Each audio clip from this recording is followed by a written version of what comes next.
Golongan-golongan tasawuf tarikat ni merapu. Tentu dia ambil jadi dalil. Sepatutnya bila Rasulullah benar, Abu Bakar, Umar, bila nak berzikir, menari. Bila nak berzikir, bergerak. Tak ada. Sahabat tak buat. Apa dia tabi'in tak buat. Dia nak cari kata boleh, dia ambil, dia kaut lah. Dia nak kata boleh juga. Saya nak sebut zikir menari yang orang ambil daripada Ja'far kan bin Abi Talib. Cara pendalilannya jauh lagi macam ibarat langit dengan bumi. Tak kena mengenal langsung zikir menari ini dengan peristiwa Ja'far. Dan golongan Habsyah dan ada kata orang Sudan yang dalam Sahih Bukhari disebut yang main pedang dalam masjid tu. Dia bukan berzikir, dia latih main senjata. Golongan-golongan tasawuf tarikat ni merapu. Tentu dia ambil jadi dalil. Sepatutnya bila Rasulullah benar, Abu Bakar, Umar, bila nak berzikir, menari. Bila nak berzikir, bergerak. Tak ada. Sahabat tak buat. Apa dia tabi'in tak buat. Dia nak cari kata boleh, dia ambil, dia kaut lah. Dia nak kata boleh juga. Saya kecil-kecil dulu ada satu cerita lah tuan-tuan sebagai pengajaran.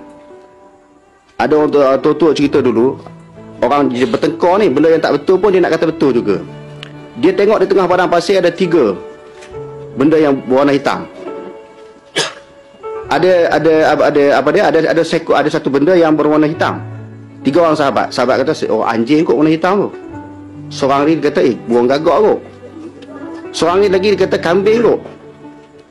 Bertengkar, ya kena bertengkar. Tengok punya perhatian tak lama dia terbang. Oh ini orang ni kata burung, tak kambing tapi jenis terbang dia kata.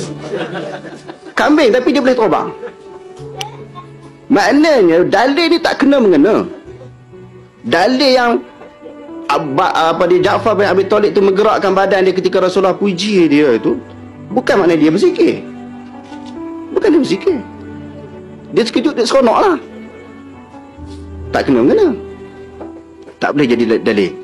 Maknanya seseorang yang nak berzikir kena menari. Lepas tu orang ambil ayat Quran, allazina yazkurunallaha qiyaman wa qu'udan wa 'ala junubihim. Maknanya orang beriman ni dia dalam keadaan dia berdiri dia zikir. Duduk dia berzikir. Tidur atas lambung-lambung dia berzikir. Itu secara kebetulan kita berdiri kita berzikir. Kita tidur kita berzikir. Sebelum tidur duduk atas baring-baring dan kita duduk kita berzikir. Dia orang punya istidlal, ambil dalih, tengok. Berdiri boleh zikir. Dia kata duduk diri pun boleh zikir, duduk boleh zikir, baring boleh zikir, menari pun boleh zikir.